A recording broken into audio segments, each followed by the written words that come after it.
Today, it's a privilege to be joined by Sarah Wilkinson. Sarah is a British independent journalist and a long-standing campaigner for Palestinian liberation. She began her professional career as a graphic designer and illustrator before transitioning into the world of journalism, where she's become known as one of the few Western voices providing unfiltered coverage of the situation on the ground in Palestine. Because of that, Sarah has been targeted by the Israel lobby, and in August 2024, she became the latest British journalist to be targeted for arrest. Her house was raided by the police and she was arrested under the Terrorism Act. And since then, she's been living under strict bail conditions that effectively aim to gag her work. Although she was able to join the recent Global Samud flotilla that aimed to break the blockade on Gaza before being arrested again upon her return to Britain. But despite the onslaught she faces, Sarah refuses to be silenced, and I'm delighted to welcome her to the show today. So Sarah, thank you very much indeed for taking the time to join me today. Thank you for having me. Well, Sarah, let's just start by looking at your story, because it seems to me that the British state has been, over the past decade especially, increasingly captured and radicalized by the Zionist regime. I mean, would you agree with that assessment, which is basically that the scale of the push against pro-Palestine journalists, activists and protesters here in Britain is primarily being pushed by external forces? And what's your take on that? I was waiting for you to say occupied. Are we occupied? And yes, it's not just that we're allies, because as I've said before, who would have an ally that murders and maims? Well, yeah, the numbers are 70,000, but we know that even if you look at the Lancet, they were guessing the figures were over 200,000 Palestinians killed. I know that there's 15 or 16,000 Palestinian children missing. So on top of nearly 30,000 killed, there's hundreds of thousands of adults and children missing. So who'd have an ally that is murdering at this extent? Who would actually brag about having the same values as an entity that is basically using mass murder to ethnically cleanse an entire population? Who'd do that? And I can't believe that the British public aren't more shocked that even when you hear Ursula von der Leyen and talking about, well, we have similar values. It's, well, no, we don't. I don't know anyone who has the same value as a regime that is prepared to annihilate an entire population. And though that annihilation is still going on, let's not forget this yellow line that they've created. Then now this morning they've announced that they're moving the yellow line outwards to take more of Gaza's territory. And that yellow line obviously has about another 250 meters in front of it, where suddenly these yellow blocks appear. And let's not forget, it isn't a sprayed painted yellow line. It's an invisible yellow line, and it's an excuse to continue the genocide, to continue killing innocent Palestinians, young children playing football, just who accidentally cross over this invisible line. The genocide, the ceasefire, they're one and the same. The ceasefire is just, it's I think I've used this phrase before, but it's a rebranded version of genocide. And I've also used the phrase of this is a Rubik's cube of genocide. So we're not just talking about starvation and disease.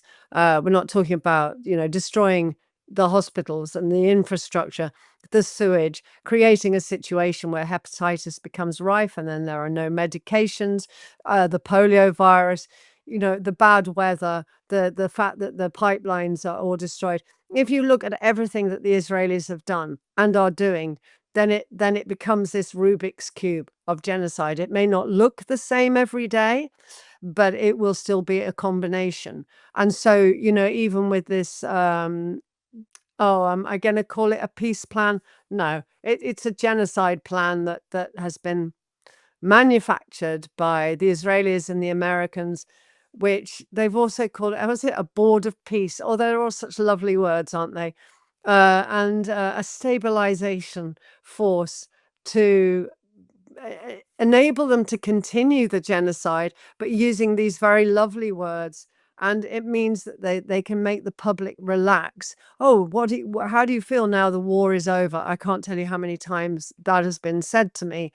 And I've had to say, it's not over. The genocide never finished. It's continuing. It's going on, but it's just got nicer words around it so people think that it's finished.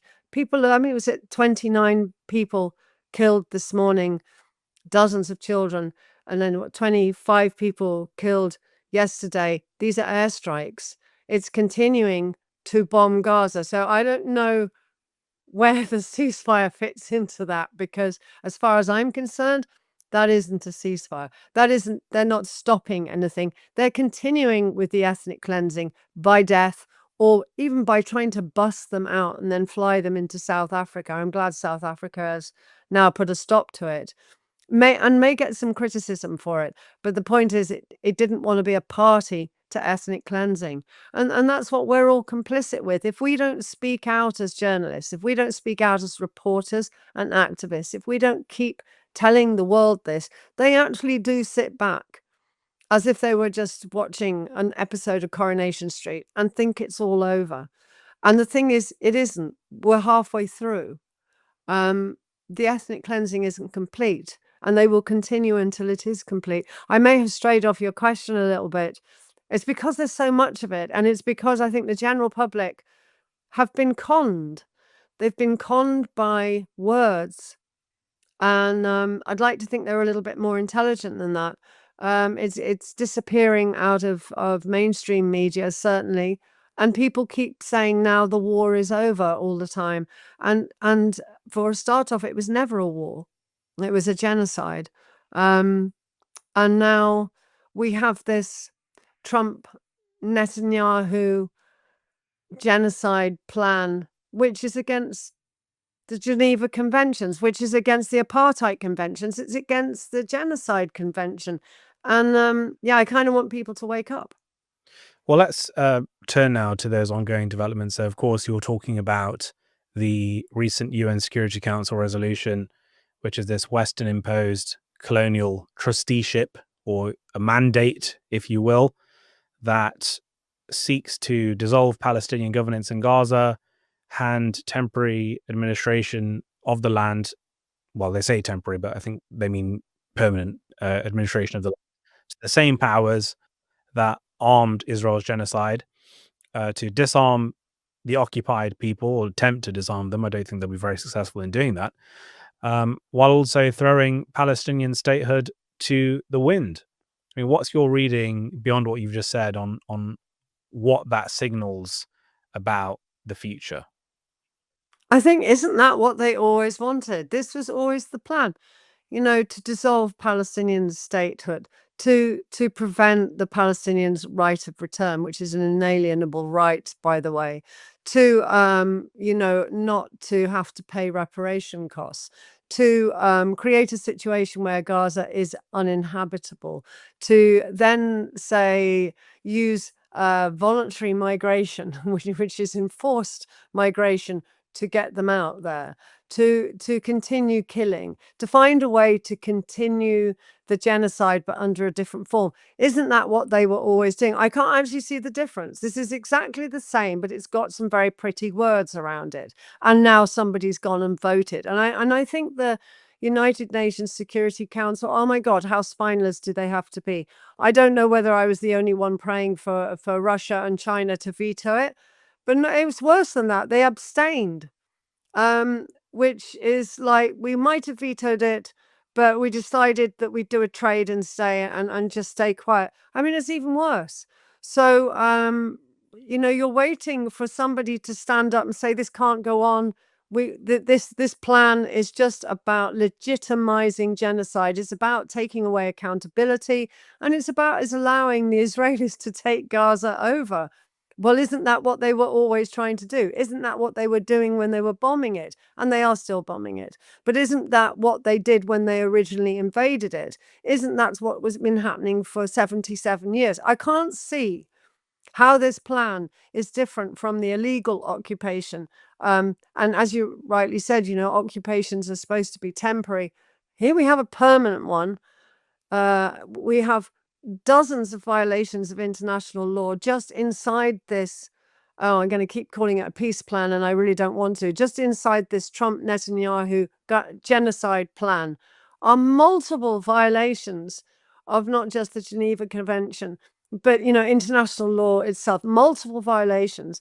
It is disabling the Palestinians the right to self-governance. It is.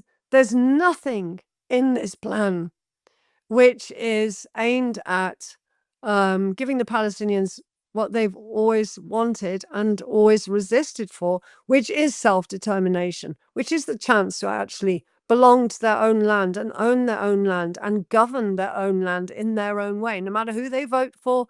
It's removing their ability to continue living there. Well, isn't that what they were doing in the first place? This is just a different side of the Rubik's Cube. And it's a clever one because, there are people that think, oh, Trump's a hero, he's come along and he's going to make peace. He hasn't made peace. If 29 Palestinian people are slaughtered in one morning and then the day before another 25 and 13 children the day before, I'm sorry, I'm not quite sure where that is peace. I'm not quite sure if you want to call that an incremental genocide because the numbers are smaller. Well, eventually you will carry on and you'll have an entire genocide. Nothing has changed. I was even thinking about the Colombian peace plan when I read it. Everything was good until they said, but of course, we would like the Israelis to continue being able to have Jerusalem as their capital. Okay, so previous to that, they had stated that they had to withdraw back to the 1948 lines and, they had to pull out and then no more settlements. And then they say, oh, but you can still have Jerusalem as your capital. So how in God's name do you do that when so you've got to ethnically cleanse Jerusalem of the Palestinians? So in some ways, it completely contradicted the beginning of what they were trying to say. Theirs was the best plan. But at the end of the day, it's still, once again, an excuse to continue ethnically cleansing Palestine, central Palestine, Jerusalem, and then, oh, but we'll give you Abu D, we'll give you East Jerusalem as your capital, which is actually a rubbish dump. Now, I don't mean to, I don't mean to insult Abu D. There are people that live there, and it's their environment, and it's their home, but it's been turned into a rubbish dump, and so that's what's going to become the Palestinian capital when Jerusalem is their capital. I can't see how anything's changed. It's just been relabeled.